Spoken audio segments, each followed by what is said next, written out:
Yo, yo, yo. Thanks for tuning in to the 62nd episode of J Talks Crypto. And in this episode, we're going to be talking about the Bitcoin bottom mentality. What you got to do to live through the bear market. PSA, happy Bitcoin Pizza Day. I wanted to talk about the Bitcoin bottom mentality. The sentiment is super negative, and I'm just kind of like, oh, how low can Bitcoin go? Like, I don't know, man. If you take a brand new Antminer S19, and I think if you have like 7-cent electricity or 8-cent or 9-cent electricity, it's like to run that S19, it's like buying a $14,000 Bitcoin. So if you look at that, and then if you just like do some basic math where it's like, like a 80% drawdown from the most recent top, it's like 80% drawdown from 69,000. The absolute like low that I'm kind of like seeing is around 12 to like 14K or some shit like that. Yeah, but it's just like, and a whole bunch of people would freak out if we go to those levels because it's like, oh, Bitcoin has never broken below its all-time high or something like that. And one, I do think it has happened before. And two, like, in all honesty, if we can revisit price levels from 2 years ago without completely failing, then we probably weren't going to make it anyway. Like, they can fuck with the price that you see on the exchange, but will they honor that if you try to withdraw? That's what really matters. What are your sats in cold storage worth to you? I know that when it dipped in March of 2020 to like 3,800, the sats that I had in cold storage are still sitting there. Like, they weren't worth 3,800 to me. Just because the price on an exchange says something doesn't mean that that's what your Bitcoin is worth. One Bitcoin is one Bitcoin.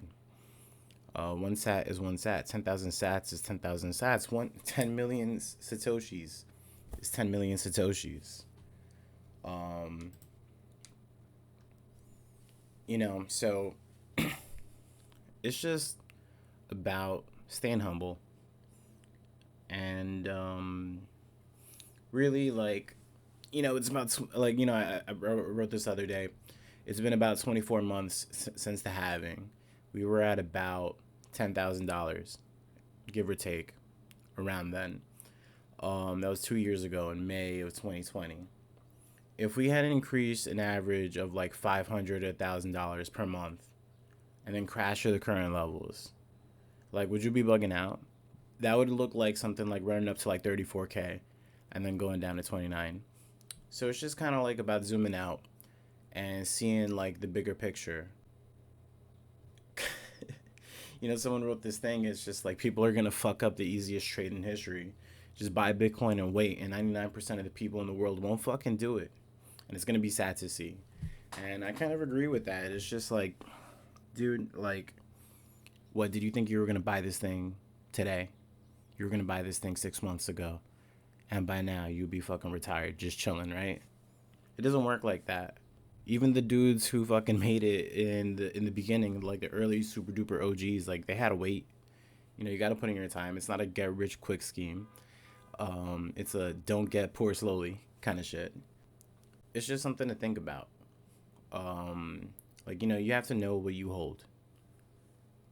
No one can tell you what it means. Like, it's like when you run your own node and you validate your own transaction and you validate your own UTXO, you are the one that assigns value to it. Someone, the way that I look at it is just like every single Bitcoin out there was literally mined by someone. Like, someone turned on a computer and they started, looking for it. And then they sold it to somebody. And now that somebody that has it, if you hold it, it's yours. Now, there's always, and that's one of the things that I feel like is almost a little bit different than like even holding like equity in business or like holding shares for stocks, because it's like it was for something like that. They're like, oh, like, you know, we're gonna make like a formalized business, blah blah blah blah. There's gonna be this many shares, and then it gets distributed like that. With Bitcoin, it was just like legit different. It's just like a whole bunch of people just started running computers, and you don't even know 110% how the fuck it is that you got the one that you're getting. You know, there's like some long, super long, convoluted chain of how you receive that. And you have to think about it. It's just like there's always someone on the other side of the trade. So if I'm selling this, who is buying it? And why are they buying it? And what are they going to do with it? And if you don't think about that, you're making a big mistake. Anyway, these are just some random thoughts that I wanted to put out there for the bottom mentality. Don't let anyone shake you out of your position. Like, the price on the fucking screen can say whatever the fuck it wants to say. I don't really give a shit. You know, I made another video in the past where it's just like, when this shit was $3,000, when this shit was $5,000, when this shit was $10,000, when this shit was $15,000, everybody told me that it was worth nothing.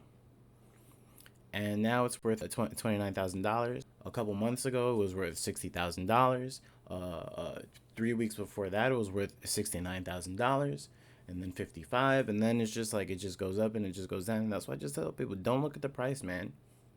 Like, just chill. Just chill. Stack stats. Chill. Stay humble. Like,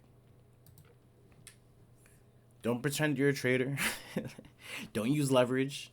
Like, you can't predict the fucking future. Get a fucking job and do something productive. Uh, just do something productive. Try to be a good person and just chill. Stack stats. Stay humble. And live your life. Live your fucking life. Anyway, I'm done ranting. This video is getting kind of long. Probably kind of dumb. And this is JTalks Crypto, so I am signing off.